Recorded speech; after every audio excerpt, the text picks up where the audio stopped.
Magandang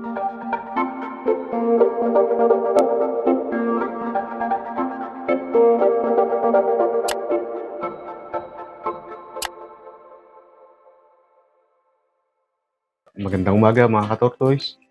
Isang mapagpalang araw ulit sa ating lahat. Napakaganda ng panahon ngayon, magandang sikat ng araw. Kaya magandang panahon din para mapaglakad natin ang ating tortoise, si Ugwe. Ayan, si Ugwe. So, ngayong araw, dahil nga maganda yung sikat, isusok natin ngayon si Ugwe para kumbaga maging maayos ulit yung kanyang digestion. So, naganda na ako nung planggana at saka tubig na paglalagay sa kanya para kumbaga makapag-soak na siya. Gaya ko din sanang palangoyin siya kasi ang gantong tortoise nakakapaglangoy din naman paminsan-minsan. Kumbaga hindi naman palaging nasa land lang sila. Na-exercise din kasi sila kapag naglalangoy. So ito, pakita natin. Nga pala, sa mga nakakaalam dyan, hindi ko alam kung kaya ng tignan kasi hindi ko alam kung si Ugwe ay babae o lalaki. Kumbaga yung gender niya, hindi ko pa alam. So sa mga nakakaalam, pwedeng tignan. Ito sa ilalim. Hindi ko alam, baka masyado pang maliit siguro kaya hindi pa makita. Pero sa mga nakakaalam dyan, baka pwedeng paki-comment na lang sa comment section. So yun, isusok lang natin si Ugwe ngayon. Tapos paglalakad din natin siya sa labas bago natin siya pakainin. Samahan niyo kami. So yun mga tortoise, si Ugwe nagsusok na. Medyo mababa lang yung tubig niya kaya lalagdagan natin. Ayun, may konting na agad. May jebs na agad. Ubusan din natin para yan.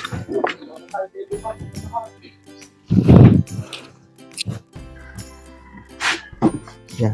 Antay lang natin siyang dumumi. Bago natin siya papaglakadin. So, biglang nawala sikat ng araw. Pero okay lang naman kasi nakakapag-soak din naman sila kahit walang araw. Kumbaga parang umaayos lang yung kanilang digestion. Ayan. Ito mga tortoise, nandito kumingin ni Ugwe sa bakanting lote dito sa amin. Ayan, makakawala siya sa kanyang kulungan. Gusto niya kasi maglakad. Ang problema, nangangain kasi siya ng kung ano-ano, mga lupa, mga plastic. Basta yung kulay puti, akala siguro niya yung calcium supplement yun. Kaya ayoko din sana siyang kawalan dito. So mamaya doon ko siya dadalhin sa may sementadong lugar para kumbaga wala siyang makaing mga bato-bato doon. Delikado kasi sa katawan nila yun. Baka kasi maipon lang yun pa yung maging sanhi ng pagkamatay. Marami na kasi akong na balitaan na nangyayari sa mga tortoise nila yung ganun.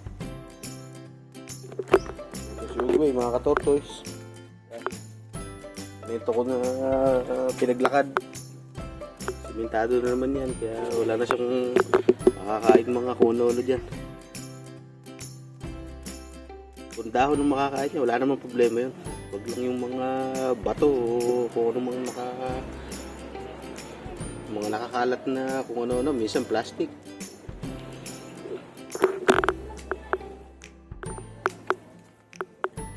Ayun siya, hilig talaga niya maglakad.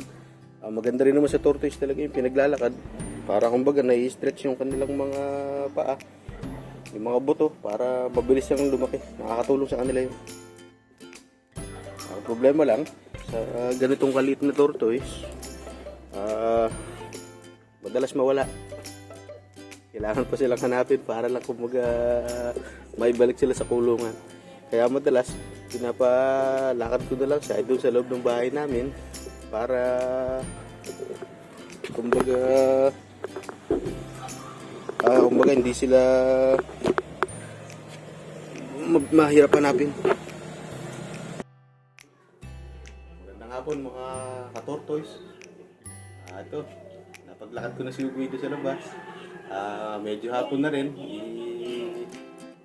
Lalagay ko na ulit siya doon sa kanyang kulungan para medyo papagpahinga. Tsaka makakain na ulit siya mamaya-maya.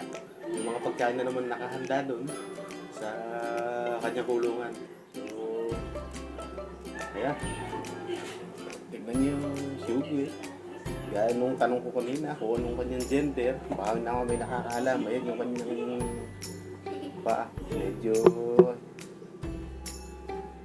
kumakalat nga lang ang kanyang naglilikot. Ayaw niya na siya binubuhat. So, yun lang muna sa ngayon mga ka-tortoise. Sa susunod na video natin, siguro magawa tayo ng enclosure niya para kasi ikikita ko rin na parang gusto niya nung maglakad. Gagawa na lang siguro tayo ng enclosure na medyo malinis din, yung walang makakain na kung ano-ano. Para kumbaga safe pa rin siya kahit nasa labas. So, yun lamang muna. Salamat sa inyo panonood.